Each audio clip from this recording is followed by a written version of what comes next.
SAFM, South Africa's news and information leader. Your top stories this hour. Magistrates come under fire for abusing their authority, and the mayor of Somalia's capital city says the UN is to blame for the situation there. Good afternoon. A parliamentary committee says some magistrates facing disciplinary hearings are using their judicial experience to delay matters while receiving their full salary. In a report to the National Assembly, the Justice and Constitutional Development Committee says in one case a suspended magistrate has been on full pay despite being convicted of fraud and corruption in 2009, pending the outcome of his appeal. Jannie van Rensburg reports. In another case, a magistrate is being paid his full salary pending the outcome of his appeal after being convicted of attempted murder. The committee is concerned that magistrates facing disciplinary hearings continue to receive their full salary until they have been found guilty on a related criminal charge. In many cases, these magistrates use delaying tactics to draw out the criminal process to their advantage. The committee recommends that in such cases, their salaries should be suspended much earlier. Jannie van Rensburg, Parliament. Political analyst Ralph Mateja says the ANC Disciplinary Committee would not want to be seen to be victimizing Youth League President Julius Malema any further. That's especially after the unfavorable Equality Court ruling against him that has evoked such strong emotions. Malema's disciplinary hearing is underway at Kibble Park, south of Johannesburg. SABC News has reliably learned that he will not plead guilty to the charges leveled against him. Malema faces suspension or expulsion from the ANC if found guilty on a catalogue of charges. They include bringing the party into disrepute and causing divisions within ANC ranks.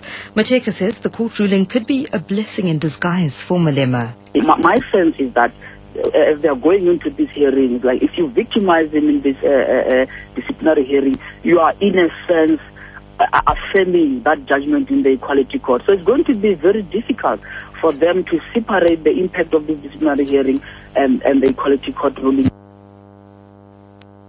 The Council for Geoscience has confirmed that the Thembelihle informal settlement south of Johannesburg is built on dolomitic land. The Council's Greg Heath says the area is not suitable for human settlement and has warned that if residents of Thembelihle and those in other parts of Gauteng who are in a similar situation are not removed, there could be a catastrophe.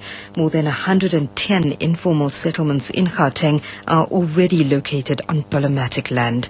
SABC reporter Edwin Nsidi reports. 25% of Gauteng is underlined by dolomite land. Over 700 urban areas in the province, including residential areas, are either completely or partly located on dolomitic land. And a further 110 informal settlements are also located on these high-risk areas. Among them, Thembelihle informal settlement, which has been the scene of violent service delivery protests. Residents of this area are resisting to move, saying government is not telling the truth.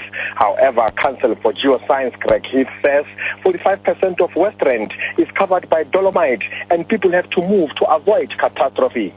Edwin Nsidi, SABC News, in Western area, west of Gauteng. The Northwest Government has assigned a team of Road Accident Fund officials to assist the families of the 9 teachers who were killed in a road accident near Zeerust West last week. The minibus taxi they were travelling in collided with a bakkie carrying 5 Mozambicans who also died. Provincial Public Safety spokesperson Lissy Bekwele. They are assisted to complete the forms and that they understand how they will be reimbursed, because there is no mass funeral where you have a particular service provider who has given them service to all of them. So each one has appointed their own service provider to assist and render a funeral service, and the Road Accident Fund therefore will be reimbursing those families for the expenses that relate to the burials.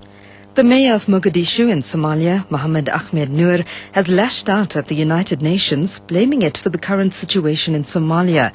He says when the conflict there started 20 years ago, similar conflicts were taking place in Liberia and Sierra Leone. Noor says in those countries the UN intervened, but in Somalia they withdrew their embassies. Why can't they withdraw their embassies from Libya now? Why can't they withdraw their embassies from Syria? Why can't they withdraw their embassies from Yemen? Why can't they withdraw from Ethiopia when the civil war started? They didn't do it, but they did it in Somalia. What's that mean? That means kill each other. Kill each other. A recap of your top story this hour. A parliamentary committee says some magistrates facing disciplinary hearings are using their judicial experience to delay matters while receiving their full salary.